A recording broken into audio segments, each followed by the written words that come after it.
எல்லாரும் நல்லா இருக்கீங்களா? இன்னைக்கு லாயக்குட்டி லஞ்ச் பாக்ஸ்க்கு வீட் காயின் பரோட்டா தாங்க பண்ணி கொடுத்தேன். அதுக்கு கோதுமை மாவு, உப்பு, 2 டேபிள் ஸ்பூன் எண்ணெய் சேர்த்து சப்பாத்தி மாவிட கொஞ்சம் ஒற்றை பதத்தில் பிணைஞ்சிக்கணுங்க. இப்போ மறுபடியும் இதில் 1 டேபிள் ஸ்பூன் எண்ணெய் சேர்த்து நல்லா பிணைஞ்சிட்டு எண்ணெய் தடவி 1/2 மணி நேரம் மூடி போட்டு வச்சிடலாங்க. இதுக்கு இன்னைக்கு கடலைக்கறி தான் பண்ணியிருந்தேன். அவருக்கு இன்னைக்கு லஞ்சுக்கு பார்த்தீங்கன்னா தேங்காய் சாப்பாடும் கேரட் பீன்ஸ் சோயா போட்டு ஒரு சைட் டிஷ்ஷும் பண்ணியிருந்தேங்க.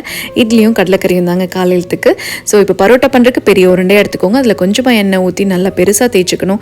இது மேலே எண்ணெய் ஊற்றி மாவையும் தெளித்து விட்டுட்டு அதுக்கு மேலே நல்லா தேய்ச்சி விட்டுடுங்க. அதுக்கப்புறம் இந்த மாதிரி ஃபோல்ட் பண்ணிவிட்டு லைட்டாக இப்படி இழுத்து விட்டுட்டு வச்சு குட்டி குட்டி பீஸாக இந்த மாதிரி கட் பண்ணிக்கோங்க.